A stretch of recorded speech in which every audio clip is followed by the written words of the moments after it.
where are those numbers coming from? Donald Trump really struggles to cite a source on immigration during this live interview the other day, and I think this perfectly encapsulates his strategy of just BSing his way through every single interview, every single rally he gives. I swear I've heard him say this exact stat at a rally, but once he gets fact-checked to his face, he can't even back it up. Let's play this clip, then I'll debunk it. Losing it, step by step, you're losing it. But Mr. President, your thoughts on the unionization that's happening down south, the interest that we're seeing in Tennessee with Volkswagen workers, it seems like it's catching on. It's not just a Detroit thing. Well, it could be happening. I mean, it's going to be happening, but you got to be very careful about what's going to happen in 2 years from now when China wants to take all of the jobs, because frankly, then union or non-union, everybody's going to be hurt. Just a little bit of some information, some fact-checking. According to the Bureau of Labor and Statistics, our state, Michigan, actually gained 24,000 manufacturing jobs between January of 2021 and May of last year. That's actually tied for 7th in the country. And so this notion that the auto industry in Detroit is falling apart and that we need Mr. Trump's help may not be as on point as he would like or some of his supporters would like. Before we go, Venezuela was very crime-ridden. They announced the other day 72% reduction in crime in the last year. You know why? They moved all their criminals from Venezuela right into the good old USA. And Biden let them do it. It's a disgrace. But, sir, where are those numbers coming from? I guess I get them from the papers in this case. I think it's a federal statement or, well, they're coming actually from Venezuela.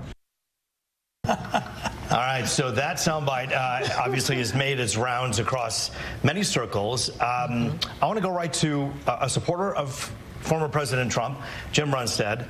He just said the papers and then said Venezuela. We didn't have time to follow up with what he meant by that, but I did tell him we'll check on that, and we did.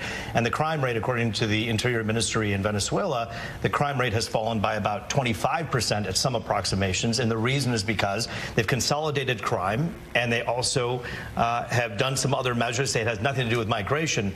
Either way, what are your thoughts on the numbers that former President Trump just kind of puts out there at rallies and expects people to believe? That is exactly right. For years, we have seen Trump throw out exaggerated statistics, skewed or just false numbers, knowing that his supporters often aren't savvy enough to fact-check him, or just knowing that they have such a level of trust in him that he can say whatever he wants. I mean, for example, for some empirical evidence, this YouGov poll asks people who they trust to tell them the truth, and the top answers among Trump voters is Donald Trump. 71% of people trust Donald Trump more than their friends and family, more than media figures, even conservative media figures, more than religious leaders, more than everybody else they know. They trust Donald Trump. That's why he can get away with it, and that's why his fan base never holds him accountable. But that's also why it's important for members of the media to fact check him and to ask him, hey, where did you get these numbers from? Because we saw in real time what happens. He doesn't have an answer. He gets flustered. The walls come crashing down when he gets the slightest bit of pushback.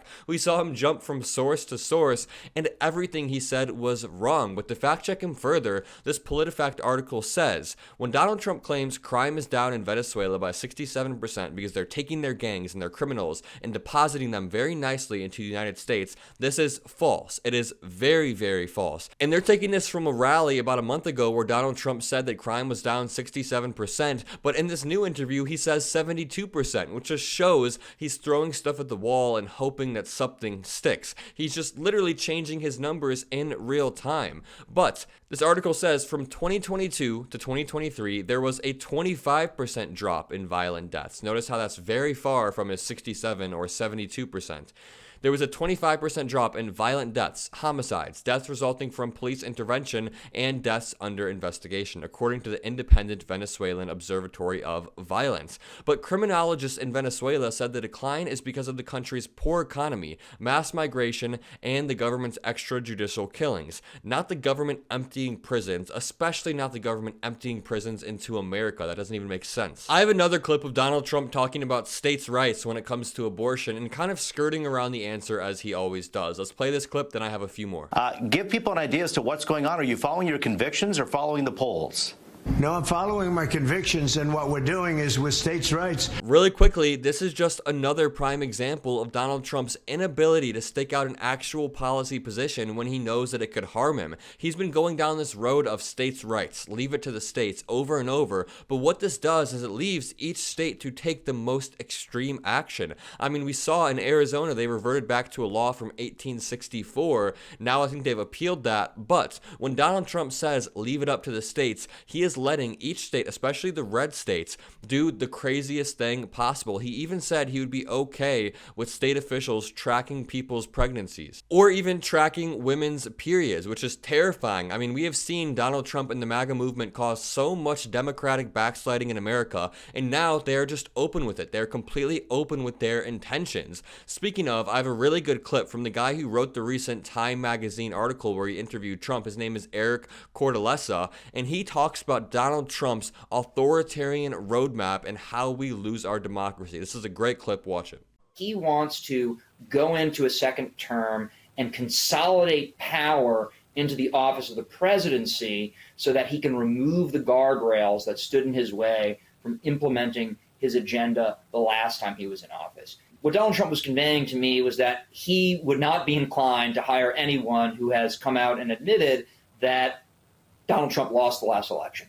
And so I think he is planning to fill the most important offices in the executive branch with true believers of the MAGA doctrine. So he got these insights from Donald Trump himself, and he is exactly right. What he is describing is Project 2025, which is the Heritage Foundation and Trump's plan to essentially end our liberal democracy. The plan says that they will gut the federal government and appoint tens of thousands of trained and vetted civil servants. Those are the words from Project 2025.